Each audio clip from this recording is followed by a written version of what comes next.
Terpuji nama Tuhan. Shalom. Selamat hari Minggu saudara-saudara yang terkasih, Bapak Ibu yang dikasihi Tuhan. Mari kita persiapkan hati kita untuk memulai ibadah kita pada hari ini. Kita bersatu di dalam doa. Tuhan Yesus yang baik, terima kasih Tuhan. Kami bersyukur buat hari Minggu yang baru yang Tuhan anugerahkan bagi kami. Terima kasih Bapa buat kemurahan-Mu, kebaikan-Mu, kesetiaan-Mu kepada kami ya Tuhan.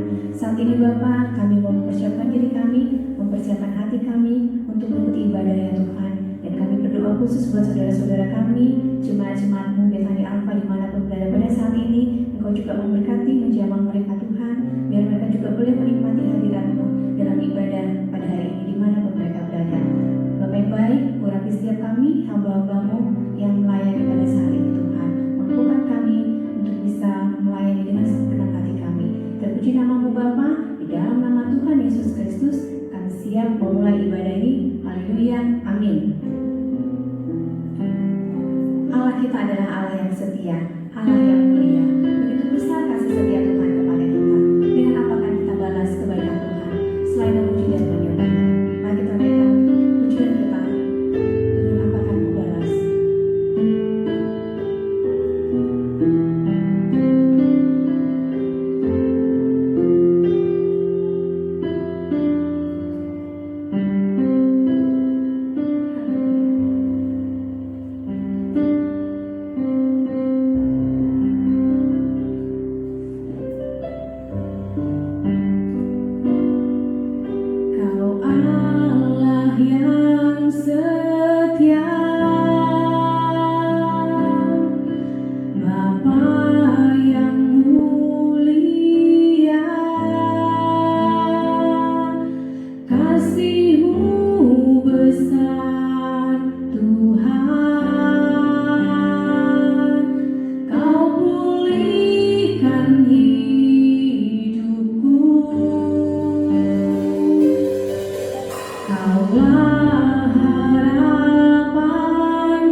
Bapa, pimpin kami, ajar kami dengan Roh-Mu, supaya kami bisa selalu menyenangkan-Mu ya Tuhan. Terpuji nama-Mu Bapa, saat ini Tuhan, kami mau bersorak-sorai, kami memuji Engkau, dalam nama Tuhan Yesus kami berdoa. Haleluya, amin.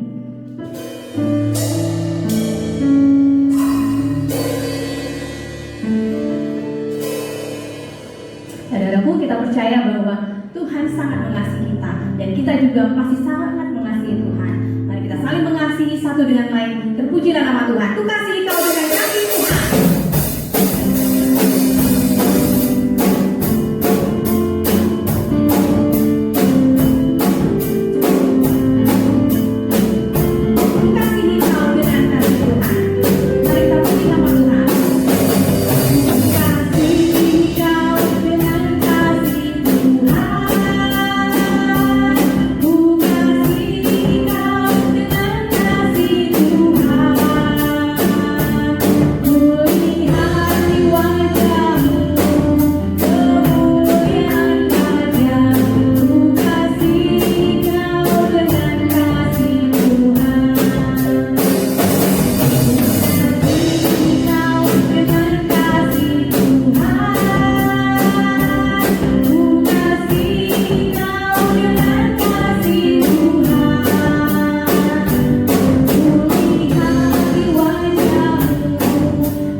Kita percaya bahwa kita semua adalah keluarganya Tuhan. Haleluya. Mari kita siapkan hati kita untuk mendengarkan firman Tuhan.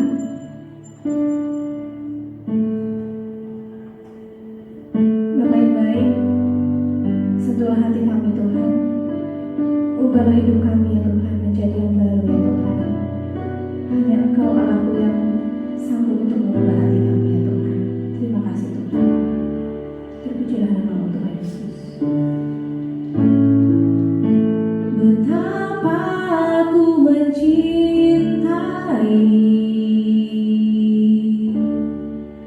segala yang telah terjadi, tak pernah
dikasihi Tuhan, mari kita berdoa.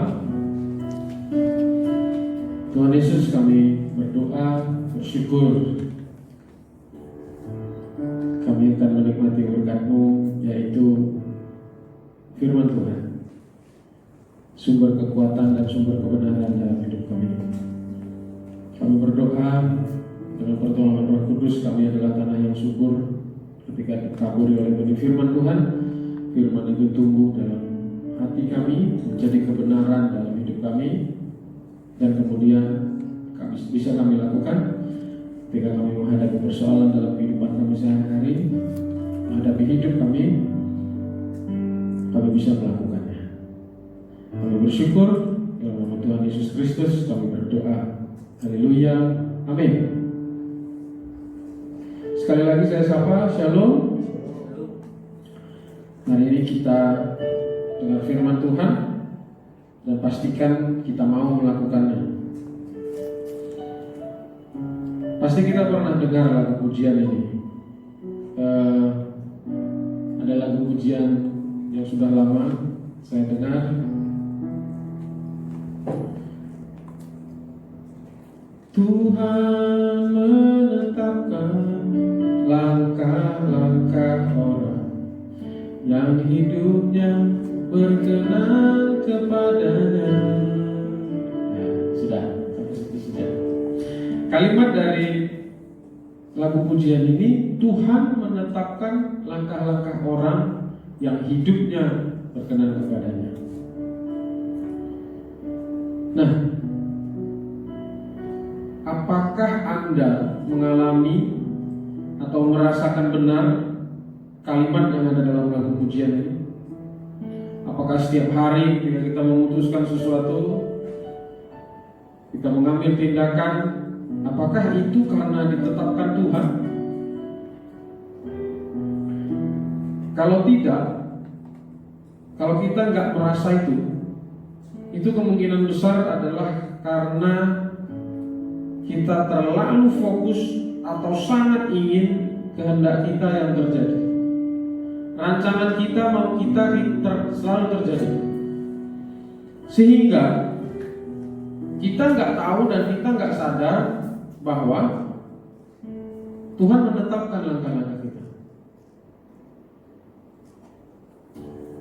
Kalau kita merasa kecewa atau kita merasa gak suka rencana kita terjadi, atau kita mengalami sesuatu yang di luar rencana kita kecewa, itu tandanya kita gak ngerasa kalimat dari ujian ini. Karena sekali lagi, rancangan Tuhan dengan rancangan kita, kehendak Tuhan dengan kehendak kita itu belum tentu sama. Jadi sebagai orang-orang percaya, hari ini kita harus menetapkan dalam hati kita bahwa kehendak Tuhan yang harus terjadi dalam hidupku, rencana Tuhan yang harus terjadi dalam hidupku. Nah, ketika ada rencana kita atau kehendak kita tidak terjadi, maka kita harus percaya bahwa rancangan Tuhan berbeda dengan rancangan kita, dan itu yang harus terjadi. Kita belajar dari sebuah peristiwa di dalam Alkitab tentang pelayanan Paulus. Mari kita buka Kisah Rasul 16 ayat 6 sampai 7. Saya akan bacakan buat kita semua. Kisah Rasul 16 ayat 6. Demikian firman Tuhan. Mereka melintasi tanah Frigia dan tanah Galatia karena Roh Kudus mencegah mereka untuk memberitakan Injil di Asia. Nah, Roh Kudus mencegah Paulus dan timnya dalam melayani. Ketika Paulus dan timnya itu hendak pergi ke Asia melayani di sana, Roh Kudus mencegah. Berarti rancangan kehendak Paulus dengan tim pelayanannya dengan kehendak Tuhan itu berbeda. Mungkin sama bahwa Paulus mengerjakan pelayanan, mengerjakan kehendak Tuhan, tapi jalannya harus jalan Tuhan. Ayat 7, demikian firman Tuhan. Dan setibanya di Misia, mereka mencoba masuk ke daerah Bitinia, tetapi Roh Yesus tidak mengizinkan mereka. Jadi sekali lagi, ketika mereka ingin masuk ke suatu daerah yang namanya Bitinia, Roh Kudus, Roh Yesus tidak mengizinkan mereka. Artinya, kehendak Paulus sekali lagi bersama timnya itu berbeda dari kehendak Tuhan. Jadi walaupun maksudnya untuk melakukan pekerjaan Tuhan, belum tentu jalan kita sesuai dengan jalan Tuhan. Dengan baik. Belum tentu jalan Tuhan dan jalan kita sama. Kemudian kita baca lagi Kisah Rasul, kita lompat ke ayat 9. Saya akan bacakan demikian firman Tuhan. Pada malam harinya tampaklah oleh Paulus suatu penglihatan. Ada seorang Makedonia berdiri di situ dan berseru kepadanya. Katanya, menyeberanglah kemari dan tolonglah kami. Ayat 10. Setelah Paulus melihat penglihatan itu, segeralah kami mencari kesempatan untuk berangkat ke Makedonia, karena dari penglihatan itu kami menarik kesimpulan bahwa Allah telah memanggil kami untuk memberitakan Injil kepada orang-orang di sana. Nah, ini jalan Tuhan. Kalau kita mengerjakan pekerjaan Tuhan, dan kalau Tuhan berkenan dengan apa yang kita kerjakan, Dia pasti kasih tahu apa yang harus kita kerjakan, kapan kita harus mengerjakan, dan di mana kita harus mengerjakan. Dan di situ kita mesti peka. Apa? Di mana? Kapan? Bagaimana jalannya? Menurut Tuhan, bukan menurut kita. Paulus mengetahui rencana Tuhan ini, jalan Tuhan ini lewat penglihatan. Nah, bisa dengan keadaan lain. Saya mau saksikan, dan mungkin ini berkali-kali saya saksikan, ketika ada sesuatu keputusan yang harus saya ambil dalam pengembalaan ini, yaitu dengan membangun tempat ini. Tapi sebelum itu, saya melakukan sesuatu. Kami mencari tempat yang lain dari tempat sebelumnya, dan Tuhan gak kasih jalan, gak ada tempatnya. Nah, lewat keadaan itu saya ambil kesimpulan, bukan itu jalannya. Dan ternyata jalan Tuhan adalah tempat ini dibangun. Bagaimana caranya? Saya tanya Tuhan lagi. Jawabannya ada di mana? Ya di firman Tuhan. Saya tanya lagi, gimana caranya? Saya buka di ketika bangsa Israel mau mendirikan kemah suci zamannya Musa. Tuhan perintahkan kepada Musa, perintahkan kepada bangsa itu, kepada bangsa Israel untuk memberikan persembahan. Saya lakukan itu. Kalau pengetahuan saya, seperti pengalaman-pengalaman di mana saya bergereja, oh mereka bikin proposal, mereka bikin apa ya, penjualan apa gitu, lelang-lelang gitu. Tapi untuk pembangunan gereja ini bukan itu jalannya. Nah, Tuhan menentukan jalannya, dan itu saya lakukan. Nah, kita mesti tahu, kita mesti peka, kita mesti menuruti apa rencana Tuhan dan kehendak Tuhan. Kita kembali ke firman Tuhan. Kita lompat ke ayat 13. Saya akan bacakan kepada kita semua. Pada hari Sabat, kami keluar pintu gerbang kota. Kami menyusur tepi sungai dan menemukan tempat sembahyang Yahudi yang sudah kami duga ada di situ. Setelah duduk, kami berbicara kepada perempuan-perempuan yang ada berkumpul di situ. Nah, Paulus beserta timnya kemudian berkunjung mendatangi tempat sembahyang atau rumah ibadah orang Yahudi, dan mereka menyampaikan firman di situ. Ya, mengabarkan Injil. Ayat 14, seorang dari perempuan-perempuan itu yang bernama Lydia turut mendengarkan. Nah, di dalam kumpulan perempuan-perempuan itu, mungkin ibadah wanita lah ya kira-kira, Alkitab menyebutkan ada seorang perempuan yang mendengarkan, namanya Lydia. Firman Tuhan berkata, ia seorang penjual kain ungu dari kota Tiatira. Dia pedagang. Yang dijualnya, yang didagangkannya adalah kain ungu. Kalau bicara kain ungu, Alkitab menuliskan bahwa itu kain yang mahal, karena itu hanya dipakai oleh pembesar-pembesar, raja-raja. Nanti kita bisa baca di Perjanjian Lama, bahkan imam-imam, bahkan tirai-tirai di Perjanjian Lama tentang ibadah itu, rumah ibadah itu adalah kain ungu. Firman Tuhan berkata, Tuhan membuka hatinya sehingga ia memperhatikan apa yang dikatakan oleh Paulus. Nah, dari ayat 14 ini kita bisa belajar hal penting, yaitu begini. Kalau kita melakukan sesuatu seperti yang Tuhan perintahkan, pada jalannya itu Tuhan pasti bekerja. Sama seperti yang terjadi kepada perempuan ini yang bernama Lydia ini, Tuhan membuka hatinya. Nah, dengar baik. Sebagai orang-orang percaya, kita mesti sadar betul bahwa orang bisa terbuka hatinya itu karena Tuhan. Kalau bukan Tuhan bekerja, nggak bisa. Jadi kalaupun kita akhirnya menginjil, mengabarkan firman, mengajak orang gitu ya, kita nggak boleh pasang target. Karena hasil dari yang kita kerjakan itu tetap Tuhan yang menentukan, bukan kita. Ya. Tapi yang paling penting adalah ketika kita berjalan dalam rencananya Tuhan, maka Tuhan pasti bekerja.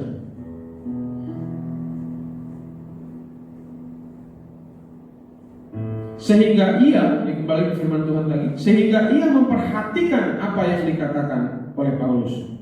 Jadi dari antara wanita-wanita di situ ada yang spesial dari perempuan yang bernama Lydia ini. Dia memperhatikan apa yang dikatakan Paulus. Dia merenungkan dan memutuskan untuk mengikuti apa yang Paulus beritakan. Ayat 15, sesudah ia dibaptis bersama-sama dengan seisi rumahnya, jadi dia akhirnya dibaptis, bukan hanya dia, tapi seisi rumahnya. Ia mengajak kami ini Paulus dan timnya, katanya, jika kamu berpendapat bahwa aku sungguh-sungguh percaya kepada Tuhan, marilah menumpang di rumahku. Ia mendesak sampai kami menerimanya. Orang yang menerima kasih Tuhan, yang terbuka hatinya, itu pasti memberkati. Lydia ini memberkati tim ini untuk bisa numpang di rumahnya, nginap di rumahnya. Dari sini kita bisa belajar, hamba Tuhan seharusnya tidak minta-minta. Orang percaya seharusnya tidak minta-minta, atau lebih parah menuntut ketika dia melayani. Karena firman ini berkata Tuhan membuka hati ibu Lydia ini, perempuan yang bernama Lydia ini, atau ibu Lydia ini, dan kemudian karena dia dengan sukacita menerima Tuhan, maka dia memaksa tim ini untuk dilayani di rumahnya. Saudaraku, hamba Tuhan, orang-orang percaya atas kehendak Tuhan pasti menikmati berkat jasmani. Tapi itu bukanlah tujuan orang percaya. Berkat jasmani itu bukan tujuan hamba Tuhan.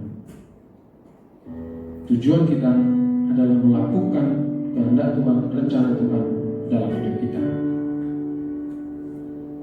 Kita lanjut ayat 16. Pada suatu kali ketika kami pergi ke tempat sembahyang itu, jadi mereka datang lagi berkali-kali, kami bertemu dengan seorang hamba perempuan yang mempunyai roh tenung.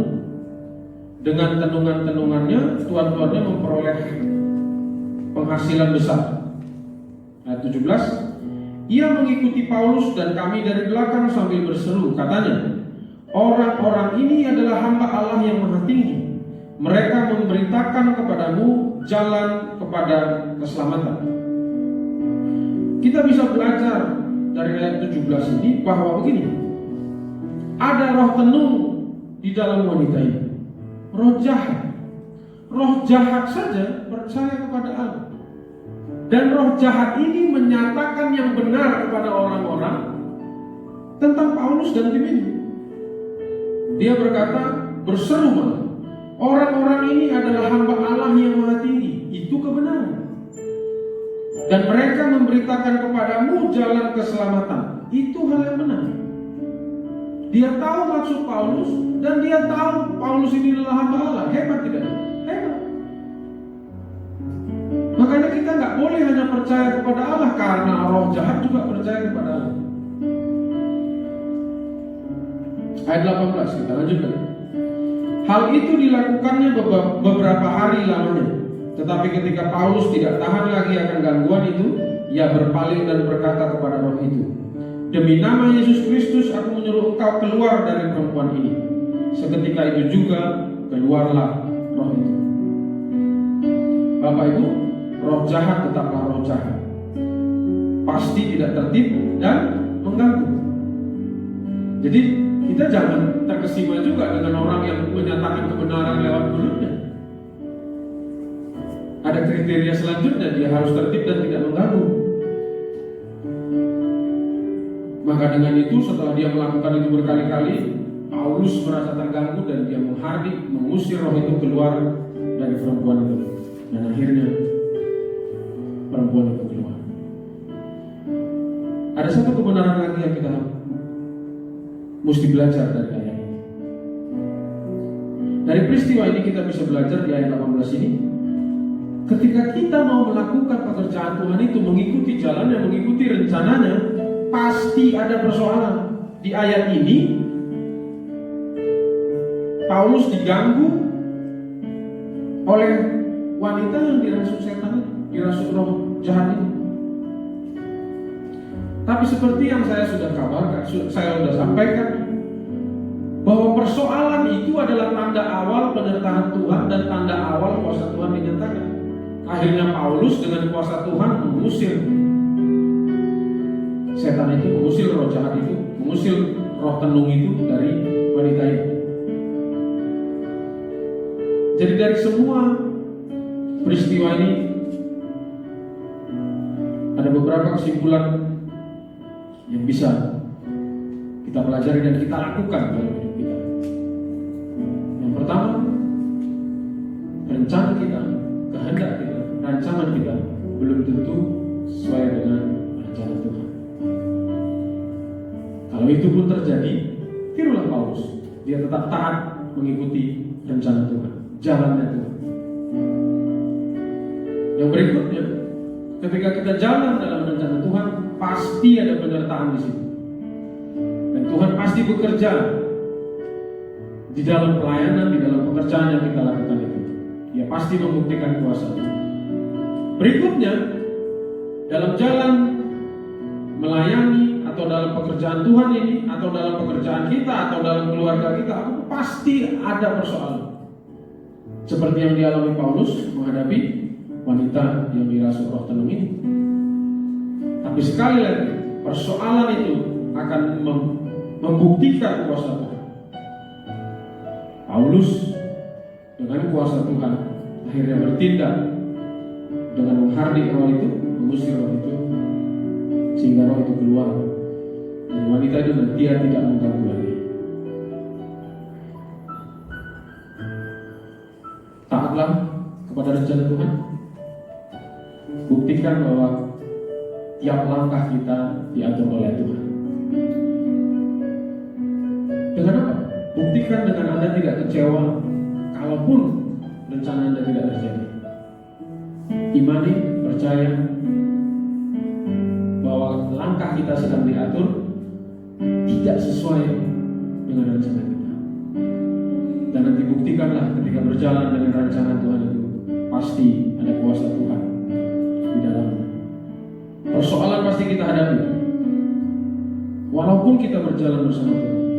Karena maksud dari persoalan itu adalah supaya kita melihat sendiri kuasa Tuhan akan terjadi, akan terimpartasi lewat kita, hamba-hambanya. Tuhan Yesus memberkati. Mari kita berdoa. Terima kasih Tuhan Yesus buat firman-Mu. Ajar kami untuk melakukannya di dalam hidup kami. Ajar kami untuk tidak kecewa ketika keadaan tidak sesuai dengan yang kami bayangkan, dengan yang kami rencanakan. Karena kami percaya bahwa tiap langkah kami diatur oleh Tuhan. Dalam nama Tuhan Yesus Kristus kami berdoa. Amin.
Tuhan Yesus, terima kasih buat hari ini. Kami masih sehat, kami masih kuat. Itu semua karena kasih setiamu, karena anugerah-Mu kepada kami. Keadaan mungkin tidak seperti yang kami bayangkan, keadaan mungkin tidak seperti apa yang kami rencanakan. Tapi lewat firman-Mu hari ini, kami diingatkan bahwa kami tidak boleh kecewa, karena ini adalah bagian dari yang harus kami jalani. Kami percaya ada Tuhan yang menyertai langkah-langkah kami. Kami tidak boleh bersungut-sungut dengan keadaan ini. Justru kami bersyukur karena persoalan dan masalah yang kami hadapi hari-hari ini, kami percaya ini adalah awal dari kuasa Tuhan dinyatakan di dalam hidup kami, bahkan lewat kami. Seperti firman yang kami baca, bagaimana hamba-Mu, orang percaya, Paulus dan timnya yang berjalan sesuai dengan rencana Tuhan, yang melakukan pelayanannya walaupun bukan sesuai dengan jalannya, tapi mereka tetap melakukannya, dan mereka merasakan kuasa Tuhan terjadi dalam hidupnya. Tuhan Yesus, kami berdoa dan percaya bahwa nanti kami akan melihat kuasa Tuhan. Bahkan sekarang pun kami sudah menyadari bahwa kekuatan kami, kesehatan kami, keberadaan kami saat ini adalah kuasa Tuhan. Kami Tuhan tetap lindungi dalam masa-masa yang sukar hari-hari ini. Terima kasih buat semua kebutuhan yang Tuhan cukupkan dalam hidup kami, khususnya kami yang ada di tempat ini. Terima kasih Tuhan